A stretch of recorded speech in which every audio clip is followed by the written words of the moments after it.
tanggapannya terkait Bagus, ini film yang film sebenarnya dokumenter tapi sangat bisa dinikmati untuk menggali ingatan kita secara kolektif. Bangsa ini pernah punya masalah yang besar, yaitu terjadinya tragedi tahun 65. Tahun 65 itu disebut G30S, tapi juga disebut Gestop. G30 itu gerakan 30 September yang menganggap PKI memberontak, lalu Gestop itu gerakan 1 Oktober yang menganggap bahwa sebenarnya itu gerakan ya bukan PKI yang memberontak gitu. Kalau menurut Gestop itu gerakan pimpinan PKI yang keblinger dan pimpinan Angkatan Darat keblinger waktu itu. Tapi apapun itu sudah terjadi dan korbannya manusia yang pandai-pandai yang disekolahkan dulu tapi tidak bisa pulang karena kebijakan rejim baru yang pada saat itu ya dapat dikatakan membabi buta. Orang yang tidak terlibat apa-apa tidak boleh pulang, yang tidak terlibat apa-apa dibantai juga di seluruh dunia itu banyak. Tapi memang peristiwa sebelumnya terjadi peristiwa saling bantai sebelum tahun 65 itu. Nah, apa yang bisa dipelajari dari sini? Kita begini, jangan sampai mengulangi lagi pengalaman yang pahit itu. Mari negara ini kita jaga bersama-sama melalui satu pemerintahan yang demokratis dan konstitusional. Yaitu kuncinya. Ya, membangun negara itu bersama, apapun siapapun yang berkuasa dan apapun pandangan rakyatnya yang berbeda. Itu jangan sampai terjadi saling bunuh dan mengusir dan melarang rakyatnya pulang. Jangan sampai, karena negara ini didirikan untuk kemanusiaan. Dan kemanusiaan itu siapa sih? Rakyat. Manusia itu, rakyat itu ya manusia. Oleh sebab itu harus melindungi manusia.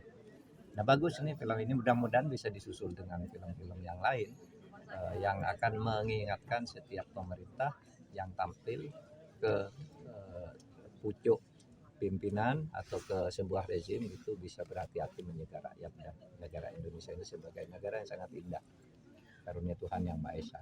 Prof, tapi Satgas penyelesaian HAM non yudisial itu direkomendasikan oleh Prof sebelum mundur sebagai Menko untuk dilanjutkan kembali nggak sih pemerintahan selanjutnya? Kepresnya masih berlaku sampai sekarang dan sebenarnya kepres itu berlaku tidak terbatas waktu karena kepres itu memerintahkan agar semua pelanggaran HAM itu korbannya ini segera disantuni semua, dan itu saya kira bagus siapapun pemerintahnya itu.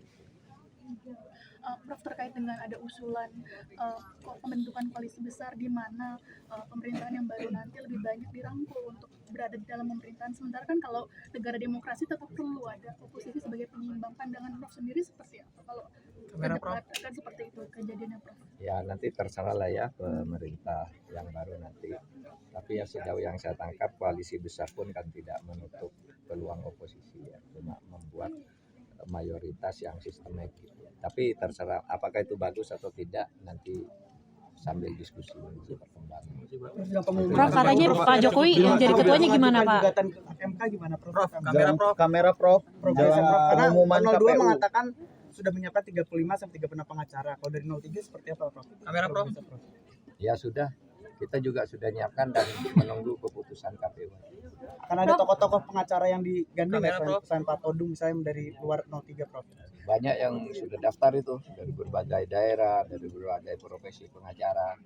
Tapi untuk apa terlalu rame-rame ya. Tapi banyak juga ya, kita suruh ya ikut aja nanti kalau mau ikut. Banyak lah nanti. Tapi Prof sendiri kan dulu mantan ketua MK ya. Apakah akan merasa ada konflik kepentingan ketika nanti ikut mengajukan gugatan itu ke MK, Prof? Oh enggak, karena saya bukan hakimnya sekarang, saya enggak punya konflik kepentingan. Karena sekarang saya prinsipal. Saya kan bukan hakim, enggak ikut memutus karena apa konflik kepentingan saya enggak ada. Tapi apakah Prof juga merasakan mungkin ada batasan karena putusan sengketanya ini harus diputuskan dalam 14 hari kerja, sementara baru kali ini kita akan mengalami gugatan Pilpres itu ada 2, tidak satu seperti pemilu sebelumnya, Prof. Prof, kiri Prof. Enggak, menurut saya enggak ada masalah ya, itu kan soal teknis saja 14 hari. Kan sebenarnya pokok-pokok masalahnya sama kan, cuma tinggal beda tempat, beda angka, beda apa gitu kan, tapi pokok masalahnya kan itu artinya kesalahan, dugaan kesalahan KPU di dalam menyelenggarakan dan membuat keputusan kan masalahnya sama 1 dan 3. Itu petitumnya itu nanti yang diajukan ya Prof? Ya, yang saya baca di media gitu.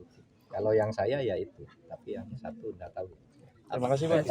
Prof, untuk membuktikan kejahatan yang sistematis dalam pemilu 2024 nanti. Oh, dia biar pengadilan kalau itu ya. Kiri Bapak, di kiri Bapak, kiri Bapak. Kiri Pak. Sana ya. Prof katanya Pak Jokowi yang jadi Bang, santai bang. Kasih Prof.